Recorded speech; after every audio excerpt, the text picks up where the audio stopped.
Welcome to Technado with Don Pizzette, featuring sysadmin expert Don Pizzette, security specialist Daniel Lowry, and Peter. Hello and welcome to Technado. I'm your host, Peter Van Rysdam, and as you can see, we survived the storm. A lot worse for South Florida, yes, Southwest Florida especially, but here in Gainesville. And thank you for your comments. We did get some comments on YouTube from people that were hopeful that we were destroyed. Yeah, it seemed like it. All right, the last Technado, finally. Yeah, but I know that I believe, Don, you have two fiber connections coming into your house and a generator, so I'm assuming like Netflix never even flickered for you. You know, it's funny. We lost power for 30 minutes before the storm even made it here. Are you kidding me? Yeah, I mean, no, I'm not kidding you. Like, somebody at GRU must have been testing or whatever. But yeah, we didn't lose power at all during the storm, and my little redundant internet connections were really handy. Perfect. Yeah, I think I lost like 2 hours. You preemptively lost power. Yeah. Was that Wednesday morning or Thursday? That was Thursday. Wednesday. Oh, it's Wednesday? Yeah. Yeah, I think I lost power for about 2 hours in the morning, but I was still napping. And Daniel, you, from what I understand, live down near the Ocala National Forest, so I'm assuming just trees just everywhere, and Dude, you lost power. I'm not trying to be whatever. It was a beautiful day. Really? It was breezy. There was a little bit of rain for a little while. There was less rain than I expected. Right? It was a nice little rain, and then the cool weather came in because all the moisture got sucked out of the air. Fall is here and now. then that fall weather just showed up hard, and we took the kids for a walk. Yeah, the day before was like the 90s. That night was like upper 50s. Yeah, dude, 60 degrees. Crazy. I think it was like 60, yeah. And this is what shows like why disaster recovery planning is so important. Yeah. Because like the way they predicted the hurricane hitting ended up being largely wrong. Yeah, it curved far. So you might have thought that you were in a safe zone, and all of a sudden you're getting walloped, right? That's kind of what happened, yeah. Yeah, I mean, I heard people from like, Tampa that went south. Yeah. Where it's John Can or whatever his name, Cantor guy was Jim like, Cantor? Yeah, everybody in Tampa's gonna die, right? And then it didn't really kind of hit Tampa too hard. Did you see the video where he got hit by the tree? No, did awesome. he get nailed? I did say that. Yeah. Few people I know what I'm doing after Technado's over. There are silver linings at the end of a storm. I wish him no harm, but it's just funny to see people get hit by stuff. Do a Google search for Jim Cantori eats it, and you'll find the video. So one of my like favorite little guilty pleasures is to watch things like one of the YouTube sites is called like Idiots Getting Hurt. And there's a whole Reddit subreddit from that. Yeah, it is choice. We got stuck in Orlando airport one time waiting on luggage, and I was sitting there watching on my phone. I had like 15 people huddled around me on my phone, and every time something happened, the whole place would erupt, and we would just be laughing at this moron. Good stuff. Doing dumb things. Oh, yeah, that's me. All right. Well, we did also have a lot of news that happened, and not storm related. So let's shift gears now and start. This first one comes to us from the adguard-vpn.com. Is that an actual VPN? Like, is this their blog or? So AdGuard is actually a tool that I use. Okay. So their primary product is a ad blocker and privacy plug-in for your browser. So if you have Chrome or Edge or whatever, you can throw it on as an extension. Yeah. But they also have a VPN service because people like to use VPNs for privacy. I've heard that. Which is somewhat debatable in some cases, but so they're active in that space, and they reported in on this stuff with Microsoft. Yeah, and so what we've got here is browsers with built-in VPNs. The new normal, Microsoft bakes a VPN into Edge and turns it on. So,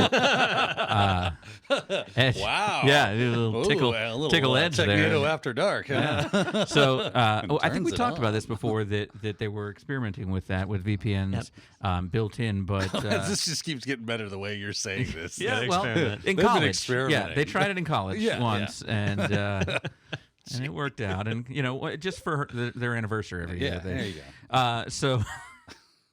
What was it Jeremy used to say? I'll try anything twice. Yes, that was his thing. First time might have been a fluke. I'll try anything twice. Right. Because you never know. You're looking for that consistency. Was his philosophy on it. All right. So the turns it on comment probably needs a little clarification. This is the best article ever. It really is. A number of web browsers have experimented with baking VPNs into them. But they've all had one thing in common, which is they were turned off by default. So you had to actively turn it on. You controlled when the VPN was on or off.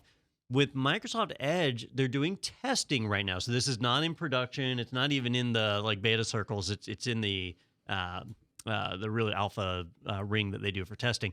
And the way it works is it automatically turns on the VPN in certain scenarios. So what it does is it looks at the website you're accessing, and if it sees that it's not a secure website, so there's no certificate, it can't do HTTPS, it has to fall back to HTTP, then Edge will automatically kick on a VPN tunnel for that to give you security, at least on your local network. And that's the thing you have to remember is these VPNs go out to the internet and connect somewhere, and then you're still released wild on the internet while you go to wherever your destination is. So it's really just protecting you on your first hop, like hiding you from your local ISP and all that.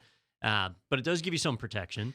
And there was another scenario. One of them was if there wasn't a certificate, and I forget what the other one was. Oh, if it knew that you were on a public Wi-Fi network, like an unsecured Wi-Fi network, it would kick in and it would do it then as well. Now, would it look if you were already on VPN? Like, let's say you had your own company VPN or something, and I'm on a public hotspot. Would it say, oh, I see that you're on a public hotspot still? Or would it not know that because of the VPN you have? Yeah. Or is it just looking for, is this a like encrypted type of wireless connection or not? So a normal VPN would run underneath the browser. So the browser would have no idea it was in a VPN. But because this is, we're talking about Windows here, Windows is well aware when a VPN is up because the virtual interface is there. So it can certainly see it. I haven't been able to get my hands on it to test that scenario, but I've seen other ones where, typically you don't want to layer a VPN on top of another one. But in this case, you potentially could because this VPN is operating up higher in the OSI model. This one is actually built off of Cloudflare's VPN service. So it's not even Microsoft's VPN. They're just kind of partnering with Cloudflare on it. But in theory, the web browser could have a VPN tunnel running on top of an existing VPN. And I've seen other browsers do that with Tor, where they connected to Tor and still stood up a VPN even on top of Tor. Well, that's like all those hacker movies where they're like, all right, we're tracing him back. He went through Dubai. Now he's in Boston now. So well, that's like multiple proxying. VPNs. Okay. Yeah. So here's my question. I watched, Daniel did a webinar last week with Ben Fink from OnDefend, and they got the question, first they got a question of, do you suggest password managers? Yes, here's the ones that we use. But then someone asked, can I just use the one that's built into Google Chrome? And Ben pointed out that I wouldn't. That's something that they hack a lot when they're doing a pen test. So do we trust the VPN built into a browser any less than we would another VPN, or is there no reason why it's better or worse? So where I always get concerned with VPNs is if you control it, right? So if it's your endpoint that you're connecting to, like when you VPN into your office, right, where you control the endpoint, you know the network you're coming from, the network you're going to, and you're hiding yourself from everything in between, right? So in those scenarios, VPNs are very trustworthy. But in a scenario like this, where the VPN's actually terminating at Cloudflare, well, that means you're secure to Cloudflare, but then you're released out into the wild, and you didn't build the keys, so you actually don't know how secure it is. So to me, I wouldn't trust these. Like, this is not enough.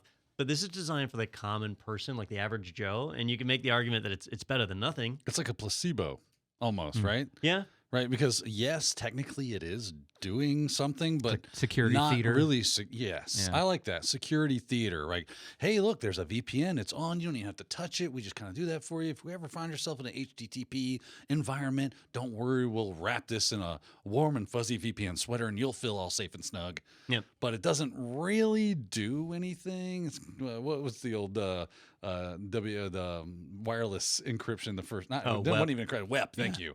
Yeah, it's like that, right? Yeah. Where this would be useful, I suppose, is like, let's say you went to a school or a library and they were giving you filtered internet access, right? Or you were in a country that provides not clean internet access, then you could fire up a VPN there. You're not trying necessarily to have a secure end-to-end communication. You're just trying to bypass the filter and make sure they don't know where you actually went. This would protect you from that. Yeah. So you can go to your insurrectionist site or whatever it is you wanted to do, and and you'd be in good shape. It's down with the gov.gov.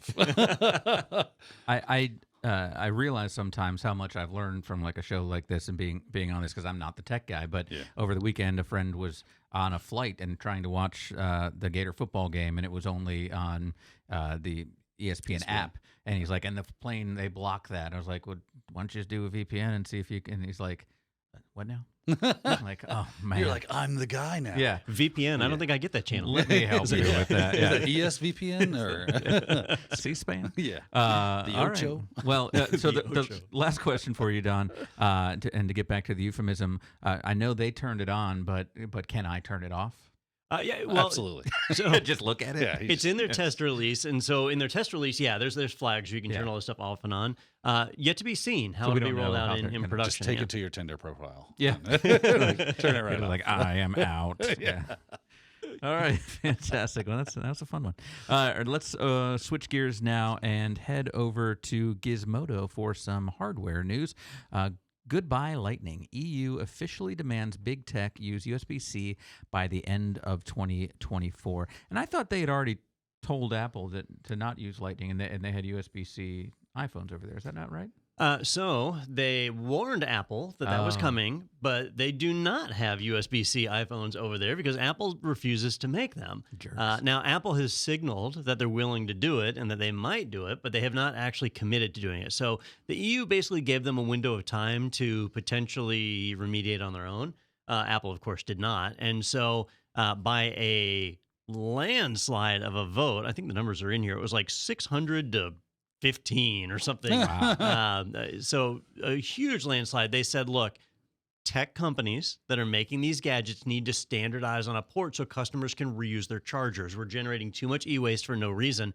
Apple was the biggest culprit because of their proprietary Lightning connector that literally no other company on the entire planet uses. They could, but it's pointless because you have USB-C, which is perfectly good. And even Apple uses USB-C on their iPads now, which makes you wonder, why are they insisting on it being on the iPhone? They just don't have a good argument for it. So the EU has signed it into law. That's it. By the fall of 2024, every cell phone has to use, and actually, this is the part that I really wanted to touch on today. It's not just cell phones. It's any of a list. They've got phones, tablets, keyboards, earbuds, cameras, and any device that delivers up to 100 watts of power. Now, 100 watts of power, that is a lot of devices. Yeah. And they went a step further, and this was what caught me by surprise. I didn't know they were going to do this. By spring of 2026, laptops will be covered as well. Now, a lot of laptops, like my laptop, yours, I don't know about yours, Daniel. I think yours too. What about it? Have already switched to USB-C for their power adapters. So yes, mine is a USB-C power adapter, yes. But there are a number of companies out there, and I'm thinking like System 76, where they still ship with those barrel connectors. Yep. So those now have their days numbered as well. So, like, is this going to go to Wi-Fi routers and IP cameras? It's 100 watts. Hey, the Wi-Fi routers are already covered in this, right? Oh, yeah. They're under 100 watts. Yeah. Or should be. Yeah. Oh, yeah. I would think. Yeah, and would they think say so. that they estimate this will save 11,000 tons of e-waste annually and save consumers 250 million euros a year on buying new cables. And what I think is interesting about like Apple in particular and why they would go, they would want to go to this earlier is, I mean, I just bought this my new Apple Watch just the other day, and they tell you at the store, oh, it doesn't come with a brick anymore to charge. Doesn't it still comes with the cable. It's not going to. They're not going to have to ship a cable in anything anymore, and you're going to be able to. You're going to buy a laptop and find, oh, I don't get a cable with that. So it's going to save manufacturers a little bit in that sense because they don't have to put those things in. I think Apple's already figured their way around this though by saying, well, we want to do Wi-Fi charging, so we have a special proprietary Wi-Fi charger for the Apple Watch. That's right. true. You'll buy that. So honestly, I'm not the biggest Apple fan out there, but I do believe they have the right to run their business the way they want to run their business. And does kind of, I'd like to get Don's, you got that poli-sci thing going on. Government overreach here, Don, with or is this just for the betterment of mankind? Well, all right, so it depends on the country you're in, right?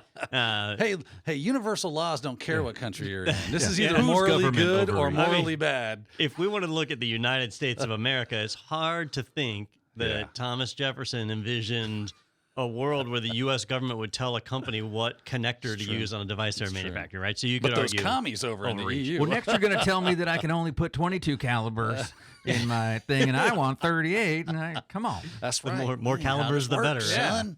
So yeah, it's hard to say.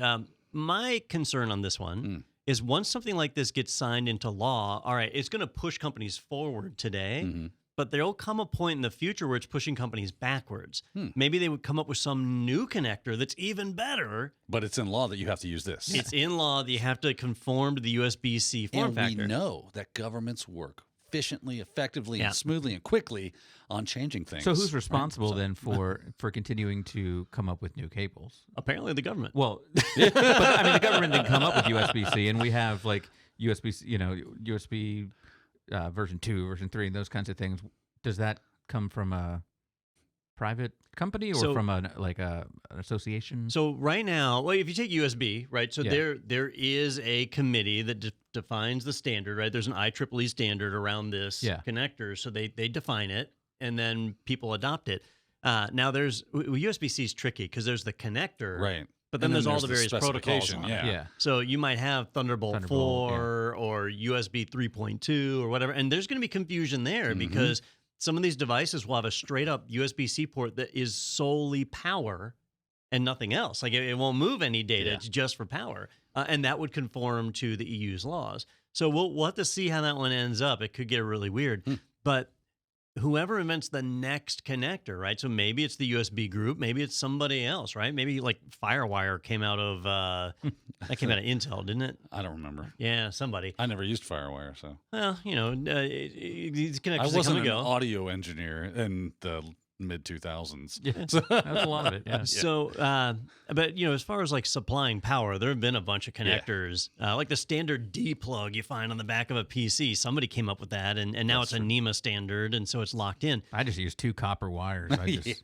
Coat hangers. I just hope I have the right one on the right Here side. we go, boys. Say a prayer. 50-50 shot, and I won't know if I'm wrong. I've shocked myself on one of those. It didn't kill me. So With a coat hanger? not with a coat hanger, but on a power supply. Oh, okay. I just see Don go, what's this hole in the wall? Hey!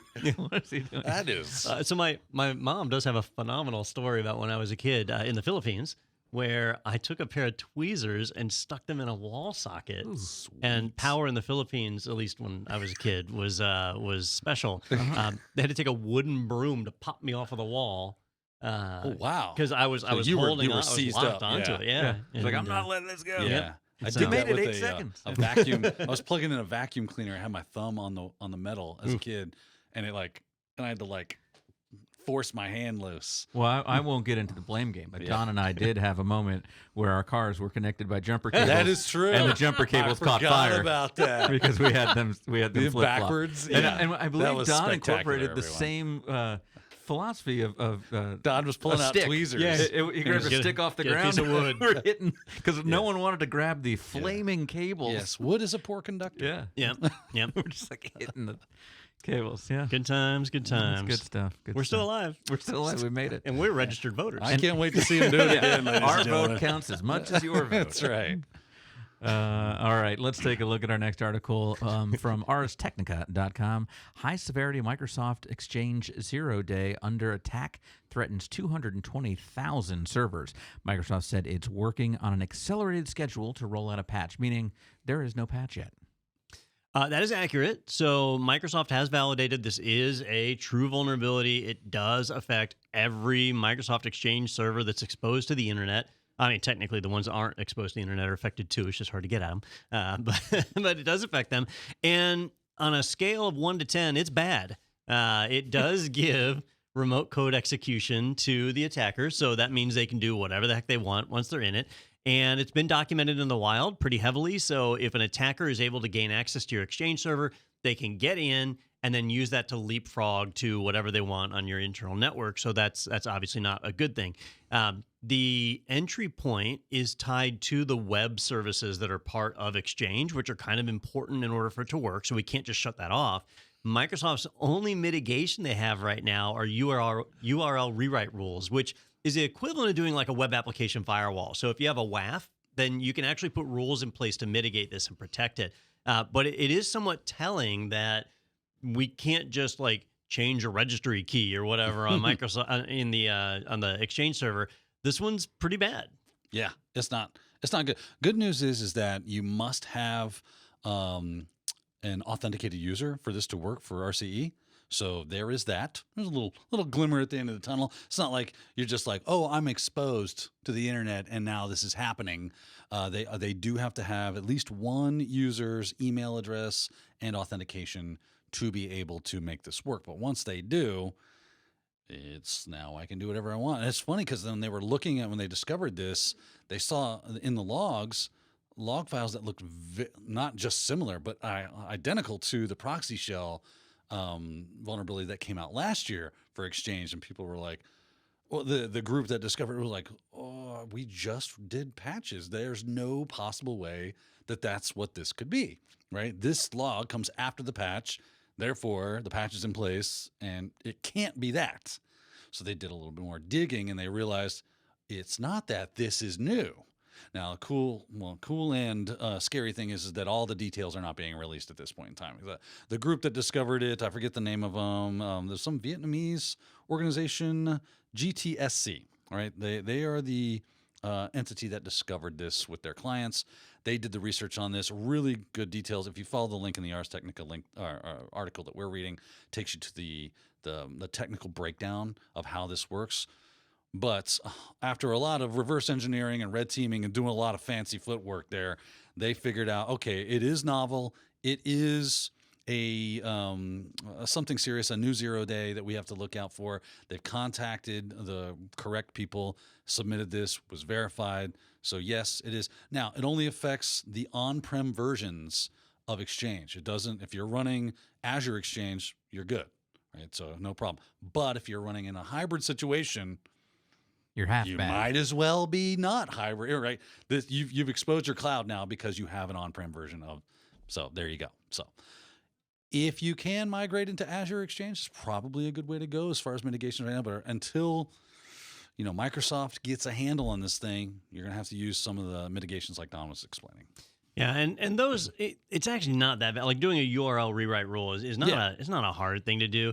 The frustration I always have with mitigations like those is, first off, you're rushing a change into production, but you need to do it to protect from this. Yep. And then eventually a real patch will come out, and figuring out the timing of when can I remove the rewrite rule? Do I apply the patch first? Whatever. It just creates complexity. So that's why I always hesitate to do things like that.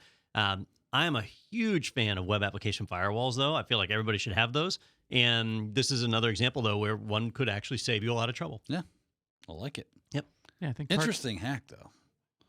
Yeah, and we've seen this a few times where there was a well-publicized exploit that was then patched, and then you find out a few months later there's a slight variation of it that still works, and that's why we keep hearing about Spectre and Meltdown, right? Because they keep finding these variations that still work. Yeah, they named them aptly, at least Spectre anyway, right? It's like the ghost that will not die. It just keeps popping up. You're like, dang it, we keep putting mitigations in. I'm tired of hearing about this. Back, jeez. Give me my cores back. Yeah. Right. Anything from you? Yeah. So Gmail's the way to go, is what I'm hearing. Yeah, what? That sounds like, all right.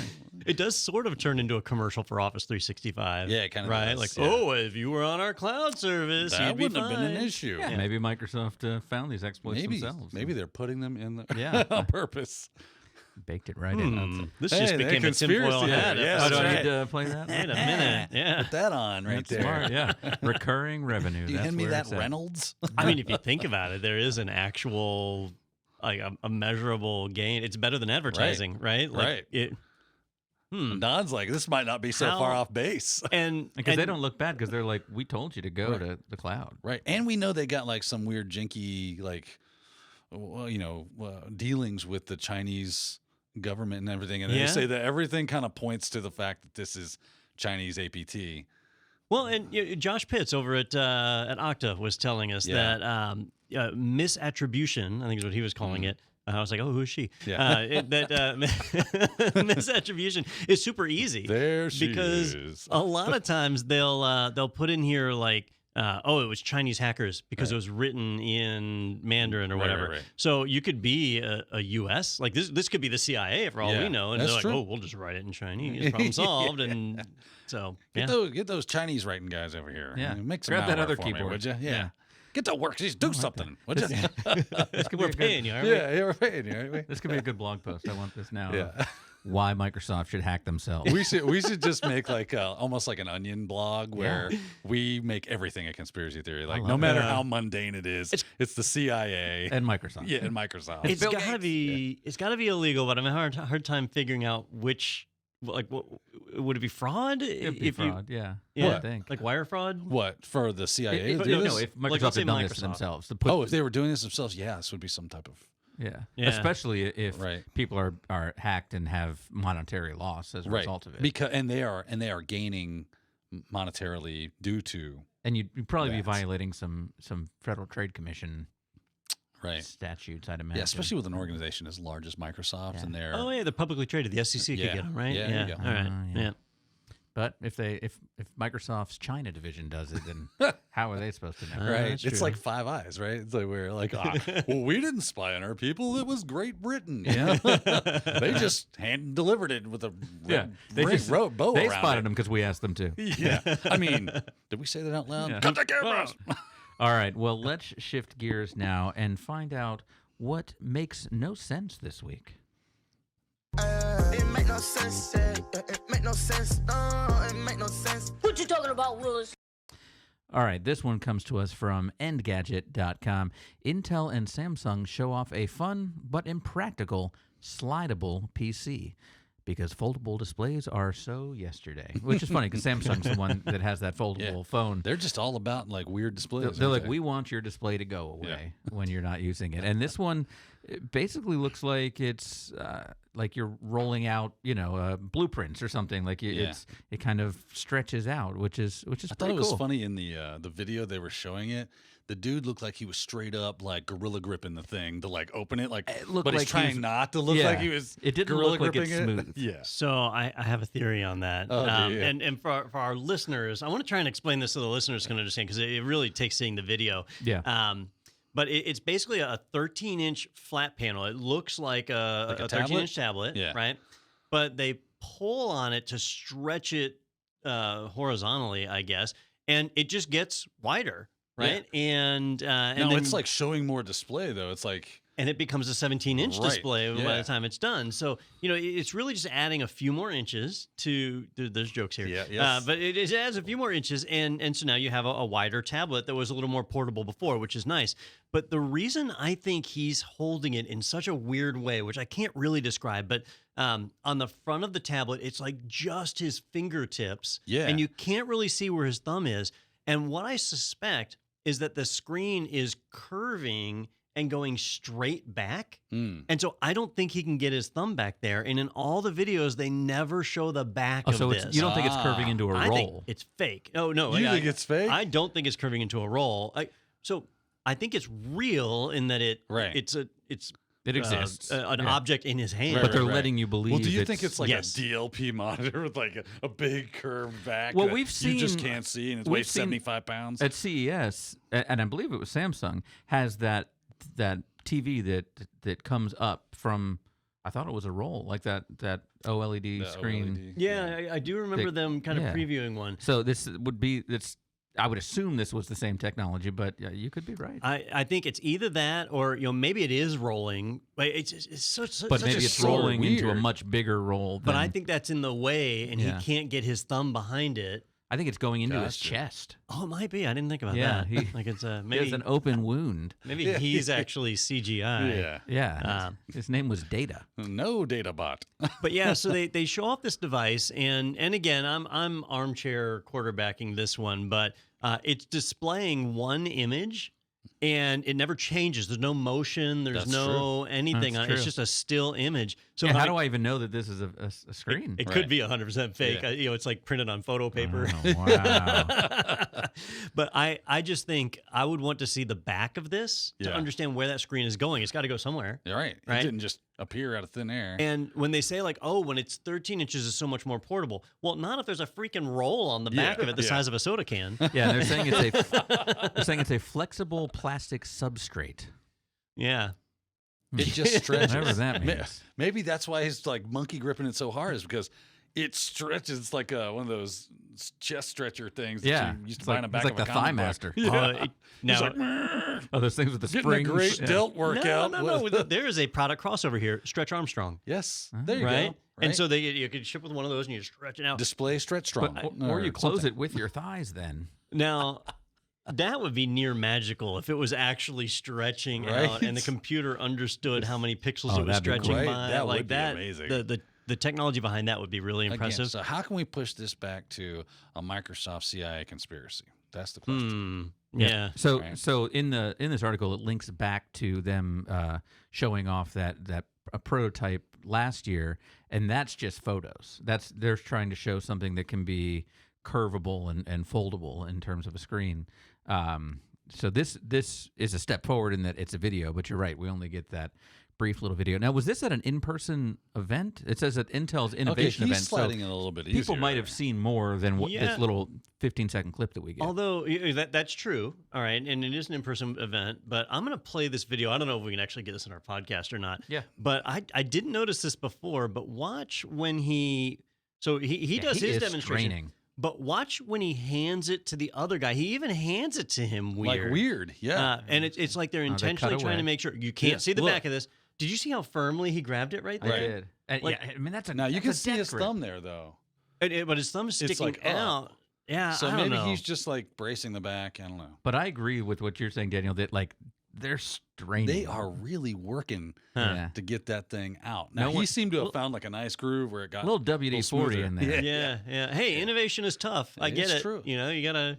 That's why they have the 24-hour gyms in Google headquarters. But I prefer the conspiracy theories to think that this is all fake and they're trying to distract us from something. That's right. That'll I don't make you know. buy the Microsoft phone. I will say I do appreciate this is not a foldable, because I don't know if you guys have you seen the foldables in person? I played with one at the store. Yeah. And the seam is just like so obvious and always there. Yeah. Like this doesn't have a seam, so at least it's got that. That we know of. Well, that's true. It's like a paper towel I've roll. seen It's got some seams interesting. throughout. It's perforated. Just rip it off. You can give your friend a little bit of screen, and you just, Here's some screen for you, man. you just roll some more out. Look like your screen. Kramer had a tie that if you got a stain on it, you ripped it off and you pulled out the next one. That's actually kind of brilliant. Yeah, same kind of thing. Here. There we go. I smudged my screen, scratched it, rip it off. Yeah, you get the quit next trying one. to make unscratchable screens. You just make one that Disposable. gives you more. Yeah. Yeah, Throw that because screen away. it turns out we have 11,000 tons of e-waste that we can now replace with old screens. Yeah, with old screens. Ha! Take that, EU. Yeah, we figured it out. Yeah. And by the way, these run on USB-A. Yeah, kiss it. Suckers. We're gonna waste one way or another. That's right. You And can't we'll find stop a me. way. I'm Waste Man.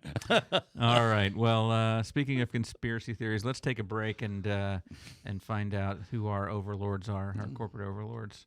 And we will be right back after this on Technado. So you've tried online IT training, but it's boring, out of date, and pricey. Well, IT Pro TV is always engaging, always fresh, and plans start at just $29 a month. It's online IT training that doesn't suck. Start today at itpro.tv. How do IT leaders stay on top of their game? With the IT Pro TV webinar series. Twice per month, IT Pro TV presents a webinar on current topics in the IT world. What are some of the key things we should be doing in our organization to make sure that we're prepared for disasters and that... So what do you say we go ahead and get started with today's topic, how to train your end users. threats. So we're going to talk about some of the major things that you need to do to help keep your people safe while they're working remote. You can catch IT Pro TV webinars live or watch on demand when your schedule permits. See them all. Visit itpro.tv/webinars today. All right, welcome back to Technado. Yeah, we've got all the fun toys back in the office now because we're back in Don's office, and luckily the hurricane did not come in. Did you put all the toys and He set 'em things outside. up? Oh yeah, and I put plywood on the windows. Sure. Yeah. And, Yeah. no, it's all You insurance. wrote "Go away, Ian" It's on it. Go away, Ian. Yeah, well, He has like the Jobu in his locker. good movie. Is that unnecessary? No. What was that? No, Major League. Major Major League. League, There we yeah. go. Yeah. When he needs a chicken to sacrifice, and they got him KFC. Like, all right, I'll be honest with you. If I'm Jobu, I'm taking I'm the happy. KFC Yeah. over like I don't have a to pull real the chicken feathers either. on Yeah. this thing. Yeah, I'm this is happy. ready to eat. It's a lot of work It really sacrificing a chicken. And plus the 11 herbs and spices. Yeah. I mean, Yeah, come on. it's value finger- add. Finger looking It is indeed. fine. All right. Well, we're going to find out in these next two articles who it was that got pwned this week. Looks like you're about to get pwned. Fatality. Yeah! Disgusting. All right. This one, I almost read, this one is from archive.org. No, this one is from the LA Times, which I'm looking at on archive.org to get around that is great. the paywall. Hackers release data after LAUSD, which is the Los Angeles School District? Unified School District. Yep. Refuses to pay the ransom. And did I read it right that they released the stuff earlier? Like they gave them a deadline and then they kind of jumped the gun a little bit? Or did I make that up? So what happened was they had a deadline. Okay. But the school superintendent we were talking about earlier, who looks straight up out of The Sopranos. Yeah. I mean, this guy, his suit probably cost as much as my car. Yeah. So he made some public comments 2 days before the deadline saying that it was absurd, right? That, basically, we're not paying this regardless. For somebody to even make a demand like this was crazy. Better yet, for us to pay it. And so the hackers took that as a statement that he was not going to capitulate and pay. And so they started releasing data. Now, if you've never heard... Did he make that statement from the bada bing? Yeah. that would have been funny. I just, I'm going to go on a tangent here. But when I look at things like school boards, and I think about how... It's a public service provided by taxpayer dollars and servicing our students. And so superintendent's wearing a $900 suit. Well, that suit costs more than $900, Daniel. He should have elbow pads on that suit. Like that's the kind of suit I want for my superintendent. Exactly. Although the Los Angeles Unified School District is like the second largest school district in the United States. So, all right, you're going to It's like the mob, essentially. He's got enforcers like his deans, like the capos. That's a nice blackboard you got there. Be ashamed something happened to it. Yeah, shame somebody's fingernails were to run across it. Yeah, that's my accent. He'll make them eat a school lunch or something. Finish the pizza. It's square. Joey, make him eat that pizza. Why is the pizza rectangular? I guess easier to cut or something. Get a fruit medley. Yeah, that was weird that it was always square. Yeah, these are the things we worry about. It fits in the box. You ever see a circular box? Come on. Wait, you mean I thought they mixed the ingredients right there? You get more pizza with a square pizza than you do with a circle pizza. Yeah, the freezer is square. Yeah, the pizza is square. Well, either way, he did make comments that it was crazy. I can't find his actual quote. He says it somewhere in there that it wasn't going to pay. And so they started leaking the data. Now, like I mentioned, this is the second largest school district in the United States of America, so it's massive. And the data that they had, I immediately thought like, ooh, this is going to be student data. And that's really bad because you've got California has some of the strictest child protection laws for data. So this would really, really be a black eye. But it turns out that of the information that's been leaked so far, the majority of it seems to be tied to contractors and employees of the school district. In fact, I've yet to see confirmation anywhere of actual student data being out there. But the attackers claim to have seized over 500 gigs of data, which might not sound like a lot, but when you talk about student records, it can actually be quite a bit. Yeah, because it's all basically text. Mm-hmm. Yeah. And so who knows what all they're going to leak out, but it's already appearing on the dark web. And it shows where a lot of times we get these blackmail type situations where you get ransomware, it spreads across the network, and the hackers say, pay us X amount of dollars, or we're going to leak the data. Sometimes you pay them and they leak anyway, so it's not really worth it to pay.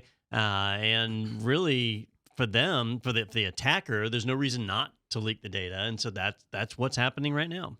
And students have released a statement asking, do you have grades in that data? And do you still have access to go in and change that or wipe that data? What's that going to take? Yeah, because that'd be terrible if you wiped all that grade data. Yeah, I mean, I had a 4.0, as you well know. That's everyone is documented. I have a 4.0. Now, this one did manifest as a ransomware attack, so it followed that standard pattern. One machine gets infected and it spreads out. We haven't seen evidence yet of it being like an insider thing, but it could. When you've got a school district that big, like an insider attack is trivial. So it could be, but interesting thing is they detected it and began shutting down systems. And when they started bringing systems back up, they hit what they refer to as tripwires, but where there were what do you call it, Daniel, when like you gain a foothold? Persistence. Oh, right. yeah. So there were persistence measures put in place that when they booted the machines back up, the ransomware attack just continued on, and so it's taken them a bit to recover. They're back in business now, so they recovered pretty quickly, but the data is out there, and once that data is out, like there's no putting it back in the box, right? So my theory is this is Prince Andrew that did this because it said the papers will be published by London time on October 4th, 2022 at 12 a.m. That's what the hackers said. So clearly they're in England. Well, there you go. Why else would you use London time? Yeah, that's a good question. Prince Andrew to pay legal fees. So my first misattribution. Yeah. My first thought was it wouldn't be unusual for a person who's like a coder or whatever to say GMT, right? Yeah. But that same person would know to call it GMT, Right. right? And not London time. London time. Yeah. That's odd. Prince Andrew wants to eliminate the records of kids. Or himself. He's like, I went to Los Angeles schools. Jeez. Yeah. Again, conspiracy theories are fun, ladies and Yeah, gentlemen. they are. Yeah, That's who I blame. You make these logical leaps, and they're just And the Queen found out, yeah, and that's why and he she- did what he did, hopefully that is not which too I won't. soon. Which I won't say. Are we Yeah. accusing Prince Andrew Whoa, of... no one said anything whoa. like that. You need to back up, If you Don. want to connect the two dots that I just placed next to each other, Yeah. that's on you. I mean, it would be a little more believable if you worked in like what was Hillary Clinton's real estate company, the Whitewater, right? Sure. Wait, Well, no, is that right? no. Whitewater? Yeah. Yeah, the guy doesn't have a job. I Yeah. mean, he has time to learn how to hack.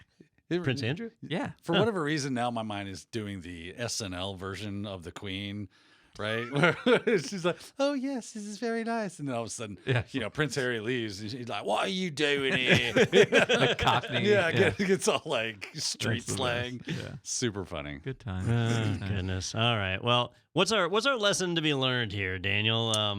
Well, anything? do Drop more out of security school. better, right? And it was kind of fun. I was reading this article, and they did once the breach did occur, they were scrambling and they were saying, "Hey, let's shut off systems," and they were actually kind of keeping ahead of it. Unfortunately, they didn't keep enough ahead of it because there was a lot of data that was exfiltrated. Ultimately, I mean, this is why you get cyber insurance. This is why it might happen to you, unfortunately. And if you do, don't pay, right? Yeah. As the mafia says, don't give them that money. Let the cyber insurance people take care of that for you. I feel bad for no, that's not the right way to say it, but I sympathize for people that work for public schools and public universities, because just by the nature of what they do, they have to let tons and tons of effectively strangers onto the network. And so, the idea of an insider attack, like you hear about these 15-year-old hacks Twitter, 16-year-old hacks, whatever company. In the United States, at least, if you're under 18, the odds of you being tried as an adult are slim to none. So there's not a whole lot of penalties there. It does kind of like bring up the fact, and I see this get posted and talked about a lot because my feed is a little curated to the security space as you would expect. But there's a lot of talk about like these 15, 18-year-old hackers and so on and so forth. They don't have certifications. They don't have advanced degrees. They're just smart and doing things. And why aren't we emulating that when we're doing our security testing and we're going against trying to do threat emulation? We don't do that. We say, "Oh, don't break it. Don't do anything that might hurt the system." And I get where that comes from, but it's not really keeping you safe. Yeah. So to me, that would be probably one of the best steps we could take, is to really start actually letting us test the system. Right. And if that means standing up something that's identical to it right next to it so that we can, do a one-to-one comparison, maybe that's the way to go. I don't know. I'm not saying I got all the answers, but what I'm saying is like and Ben and I were talking about this. I don't remember if it was during the webinar or before. We were just kind of discussing the idea that these companies do not want you actually doing phishing campaigns. They just want you to come from the outside, do a black box penetration test. We're pretty sure you're not going to be able to get in. And we're secure. But that's not realistic. What's realistic is you're going to get social engineering phishing campaigns that come after you. They will be successful. And that's why they don't want him to do it. He was like, they know, they'll say in the meetings, I don't want you to do phishing campaigns because I know you'll get me that way. And it's like, and like, we want a report card with an A on it. Yeah, we don't want to actually be that's secure. Exactly right. So to me, that's just kind of like, that's one of the big flaws in how we're doing cybersecurity right now is we're not doing true threat emulation. And therefore, you're wide open, and you're going to get busted. So, well, speaking of getting busted, the school district in LA was not the only group that was hacked. But in this next one, it's a little question of who actually got pwned here. So the article we have is from news.com.au. So this is out of Australia. Is this actually out of Australia, or is this just okay? I didn't know if that was just the article we took. Alleged Optus hacker roasted by peers in anonymous forum. So the hacker basically backtracked on their ransom demand and said, "Oh, all right, fine, you don't have to pay that much." And then other hackers were like, "You suck, bro." So I think the hacker was the one ultimately that was pwned in this case. Total noob. So first off, you can tell it's Australia because all the people are upside down in the pictures. Oh, that's why. Okay. Yeah, when they reference money, they give you the A equivalent. Yeah, what the heck is that? Yeah. So this one's out of Australia, and where it is doesn't really matter. But the company that was hacked is Optus, which is a big mobile phone carrier in Australia. So they got hacked. Details on the hack are a little bit sketchy, but an attacker was able to gain access and basically seize a ton of customer data from Optus. And they released a threat. They said they wanted $1 million US. So they did actually ask for payment in US dollars, which is apparently $1.5 million Australian dollars. It was Bill Gates, wasn't it? Maybe, you know, he's bored. He's got time on his hands. But I don't think $1 million would really matter to him. He's just he's giving away a lot. Yeah, that's why he backed off. He didn't never good point. Yeah, I didn't think about that. Actually, Yeah, it's not fun anymore. Yeah. And of course, he got called a bunch of mean names, so he took his ball and went home. He's still angry about the whole pee water thing. Yeah, and the man boob or the pregnant man emoji that everybody was like comparing him to. It is hysterical because he legit looks just like that. So he wanted to be paid in Monero, which is a cryptocurrency I've not even heard of. Yeah, Bill Gates invented it. You know, for a while there were these vulnerabilities where you'd go to a web page and the web page would start mining cryptocurrency in the background just by you having the web page open. Yeah. And it was always Monero that was like, you'll that was pay being eventually done. because we're mining it. Yeah, that was that tactic. I think kind of just became not cost effective or just didn't really work. So people stopped doing it. But Monero's always had a bit of a darker side. So he wanted US $1 million in payment, and he threatened to release batches of data, 10,000 customer records per day for 4 days, unless Optus paid them $1 million. So their plan was to release basically 40,000 customers' data over the 4 days. Well, they did release one batch, and then afterwards, the hacker did a complete 180 and said it was actually one article. He sent them $1.5 million. Yeah. Well, not quite. Okay. He's not that apologetic, but he did apologize. He said he was sorry. He said it was a bad idea to release the data and that he wasn't going to release the rest of the data. He was just going to erase it. You know, sometimes you just make a mistake, Don. You just gotta own up and say, "My bad, yo." You could say that. I've got a theory on this one, and my theory is Bill Gates. This was probably a 15-year-old kid. Yeah. Who thought this was a good idea, and I'm going to ask for $1 million because, like in Austin Powers, when Dr. Evil's they like, don't understand money. They don't understand money. Asked for $1 million, thinking it was a good idea, and then now he releases the first batch, and I imagine law enforcement or somebody is getting close to figuring out who he is. And so when they feel that pressure... Yeah, he said, quote, "We're too many eyes on him." Like they're going to stop looking for him now. Oh, yeah. So he's probably regretting what he did and is like, "Oh, I got to back out of this somehow."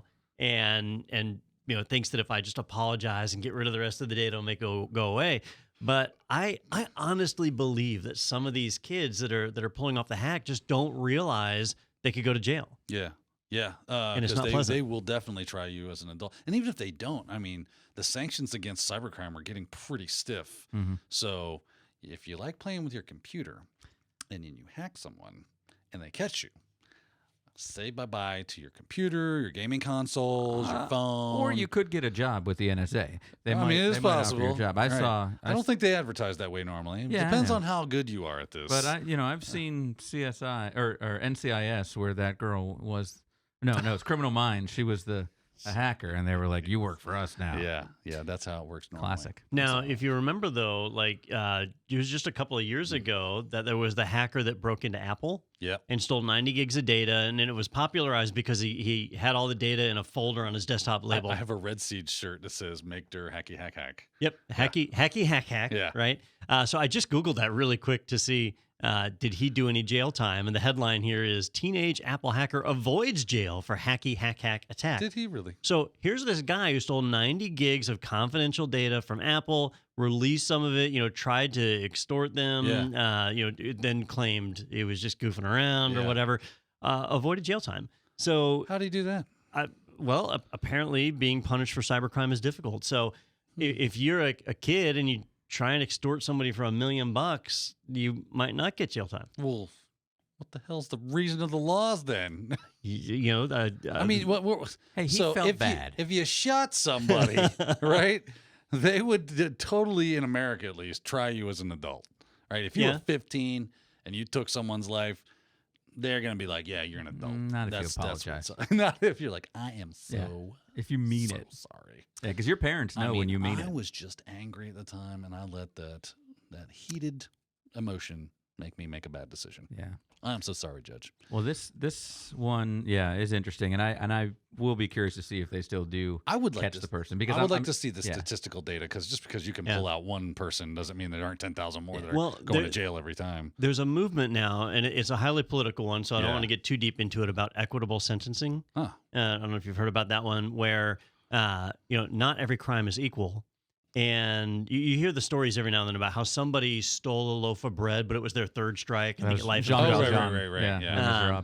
But then, somebody murders somebody for the first time, and they get parole. Yeah, the first murder. Yeah. I mean, come on. First murder. Come on. We all get one, don't we? Yeah. So it's my first murder. Where it gets challenging is, how do you compare, like, stealing all of the student data for the Los Angeles school district against a murder? Like, how do you measure that? Right? Nobody's life is in danger. No doubt. So that's the challenge. I think Nick Cage didn't do any time for stealing the Declaration of Independence. So maybe they avoided jail time, but maybe they were like sanctioned. Maybe it was house arrest and all sorts of other things. Like, they definitely aren't probably touching any computers his anytime Xbox. soon. Yeah. Right. Yeah. And to a kid, that you might as well have given him the gas chamber. Right? I took my PS4. Have you ever seen these videos where dads are like running over their game consoles with a lawnmower, and these kids are basically ready to like jump off a cliff because of this? So.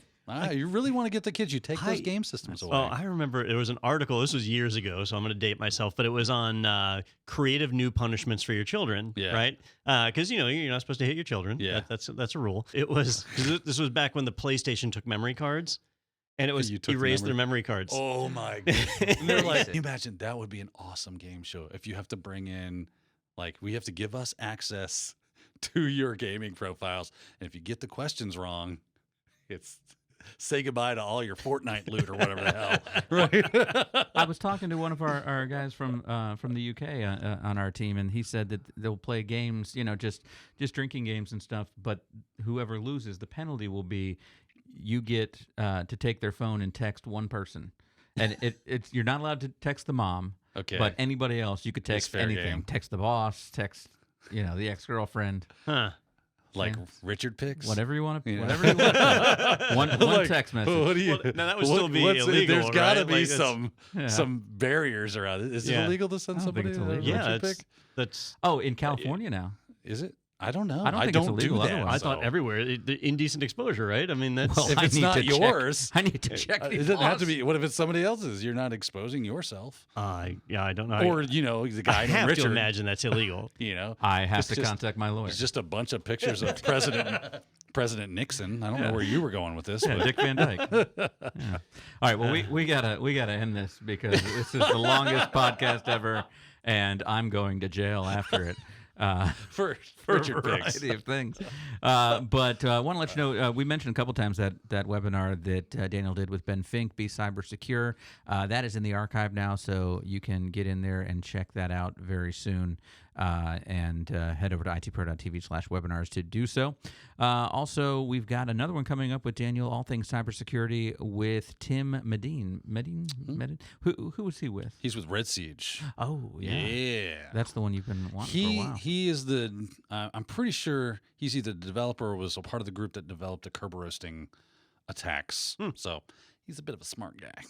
That's what they say about Tim, and that is Thursday, October 20th, 2 p.m. Eastern Time, so make sure you register for that. Again, itpro.tv/webinars is where you can do that. And then head over to technado.com, and you can check out all the latest episodes of Technado, and you can learn more about us, send us some viewer mail, let us know what you want us to talk about. You can also click the big orange button that says sponsored by IT Pro TV, and you can get 30% off of your personal membership to IT Pro TV there. You can also request a team trial and see all the great features available for your team and your business from IT Pro TV, so make sure to check that out. All right, guys, any closing thoughts?